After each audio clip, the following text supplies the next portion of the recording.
क्या यूट्यूबर्स को भी टैक्स देना पड़ेगा? जी हाँ दोस्तों, इसके बाद चाहे आप यूट्यूबर्स हो या कोई भी सोशल मीडिया प्लेटफॉर्म पे आप अर्निंग कर रहे हो, चाहे वो इंस्टाग्राम, फेसबुक या कोई और हो, आपको अब टैक्स देना पड़ सकता है। गवर्नमेंट के नए टैक्स प्रोविजन के अकॉर्डिंग अब सारे सोशल मीडिया इन्फ्लुएंसर को भी टैक्स देना पड़ेगा। आज इस वीडियो के अंदर हम उस टैक्स प्रोविजन के बारे में समझेंगे जो कि 1 जुलाई 2022 के बाद एप्लीकेबल हो गया है और उसके बाद सभी को टैक्स देना पड़ सकता है। वेलकम टू माय चैनल लेक्स कॉटरी। मैं हूं आपका एडवोकेट कैलाश।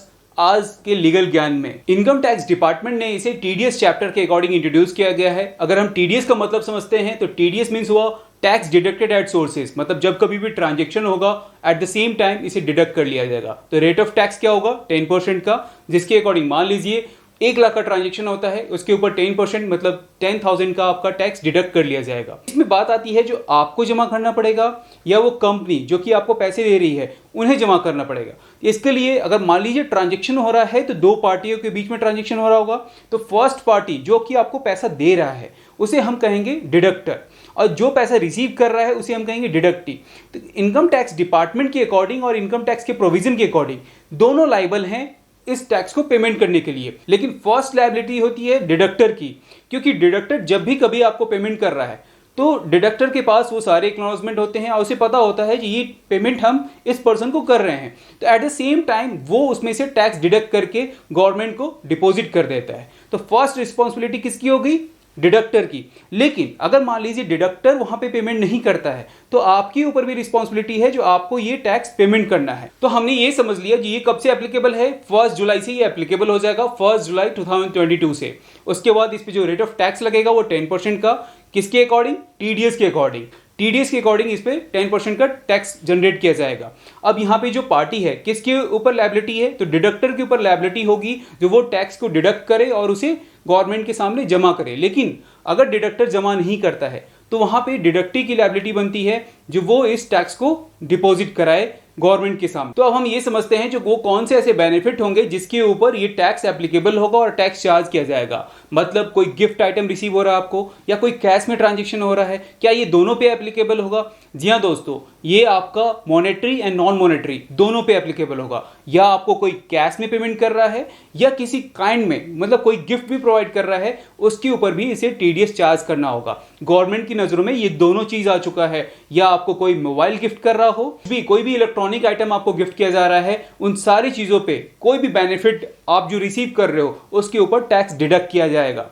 अगर मैं इसे एग्जांपल के थ्रू समझाऊं तो मिस्टर ए जो कि एक यूट्यूबर्स हैं और इन्होंने अपना बहुत सारा चैनल क्रिएट कर रखा है, कुछ एंटरटेनमेंट का, कुछ एजुकेशन से रिलेटेड, कुछ इन्होंने ब्लॉगिंग का कर रखा है या कुछ इन्होंने टूर एंड ट्रैवल का या कुछ अनबॉक्सिंग कर रहे हैं। तो इन्होंने बहुत सारा अपना चैनल क्रिएट कर रखा है, उस चैनल से ये अर्निंग कर रहे हैं।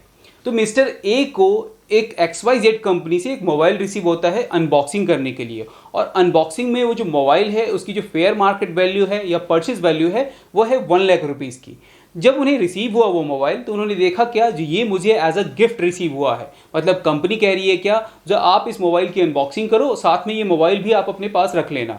इस केस में अगर ये गिफ्ट के तौर पे दिया गया है तब भी इस पे टैक्स डिडक्ट किया जाएगा।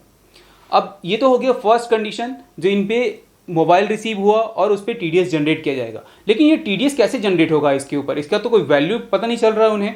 तो इसका जो वैल्यू, जो फेयर मार्केट वैल्यू या परचेज वैल्यू है उसके अकॉर्डिंग इस पे टीडीएस चार्ज किया जाएगा।